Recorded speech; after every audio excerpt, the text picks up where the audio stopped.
Assalamualaikum warahmatullahi wabarakatuh.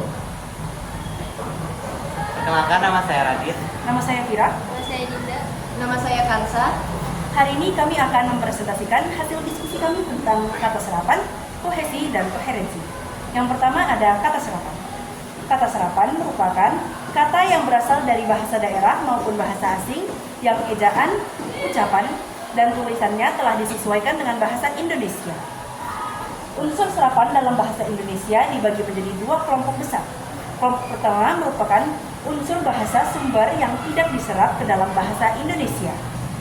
Kelompok kedua merupakan unsur bahasa sumber yang penulisan dan pelafalannya disesuaikan dengan kaidah dalam bahasa Indonesia. Proses penyerapan suatu kata asing ke dalam bahasa Indonesia hanya dapat dilakukan jika memenuhi syarat-syarat tertentu. Syarat pertama adalah istilah serapan harus ditentukan sesuai dengan konotasi yang tepat. Kedua, istilah serapan yang dipilih lebih singkat daripada terjemahannya dalam bahasa Indonesia. Ketiga, istilah serapan yang dipilih mampu mempermudah kesepakatan atau kesepahaman.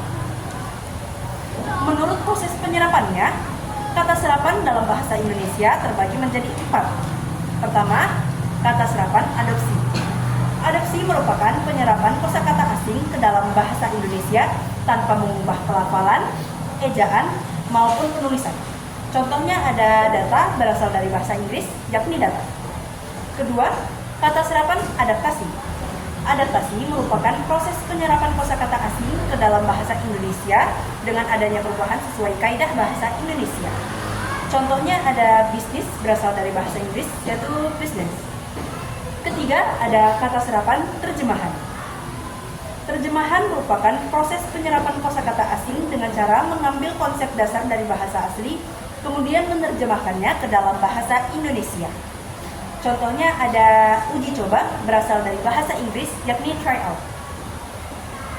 Keempat, ada kata serapan kreasi.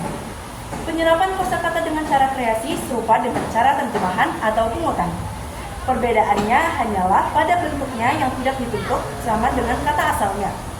Misalnya, bila kita asalnya berjumlah 1 kata, kata serapannya dapat menjadi 2 kata. Contohnya ada daring atau dalam jaringan berasal dari bahasa Inggris, yakni online. Selanjutnya tentang paragraf yang kohesi.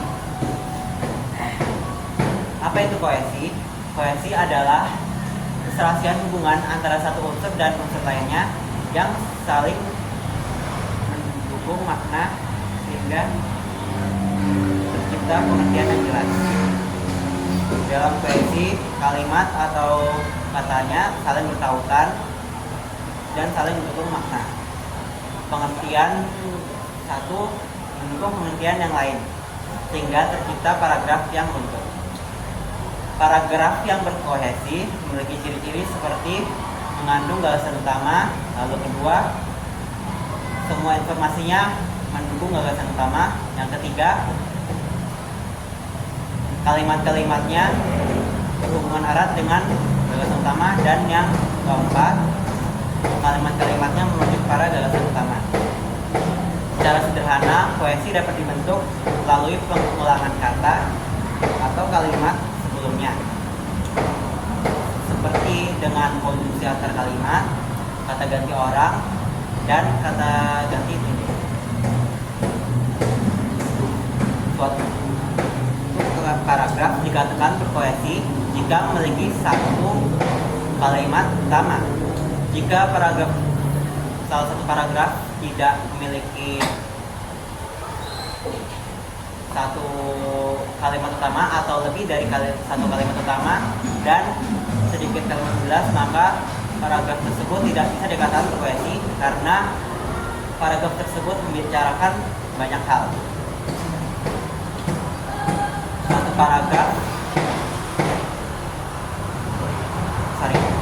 Kohesi diciptakan secara formal oleh alat bahasa, yaitu pemarkah kohesi.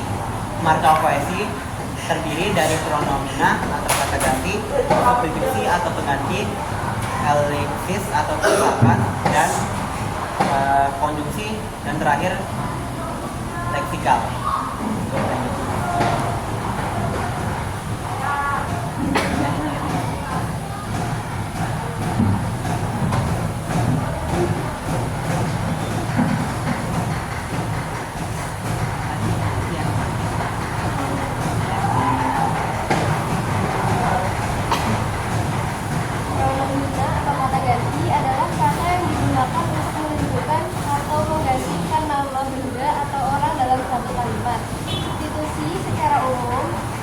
pada penggantian kata-kata dengan kata lain.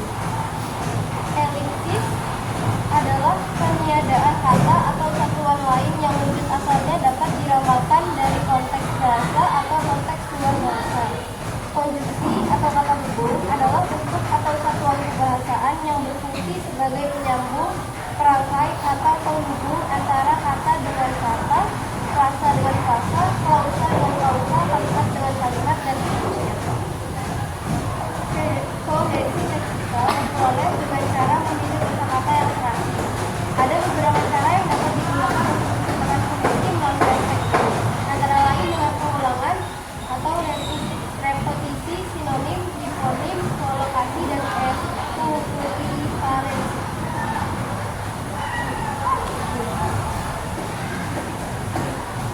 Teknik kohesi yang digunakan dalam paragraf tersebut.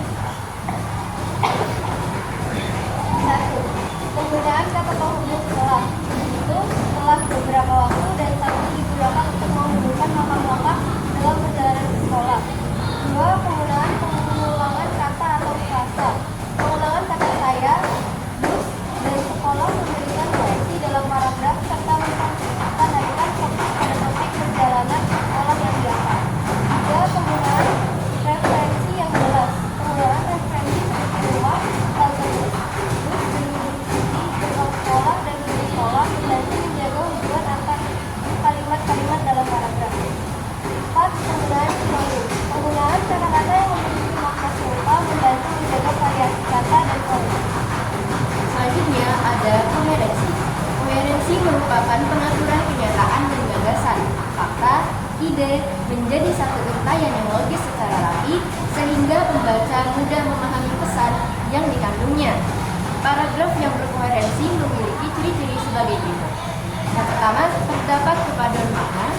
Yang kedua, makna kalimat berkaitan dengan makna kalimat berikutnya.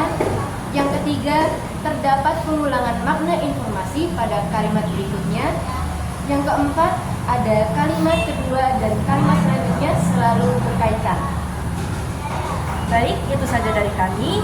Jika ada salah kata, mohon maaf sebesar-besarnya. Sekian, terima kasih. Wassalamualaikum warahmatullahi wabarakatuh.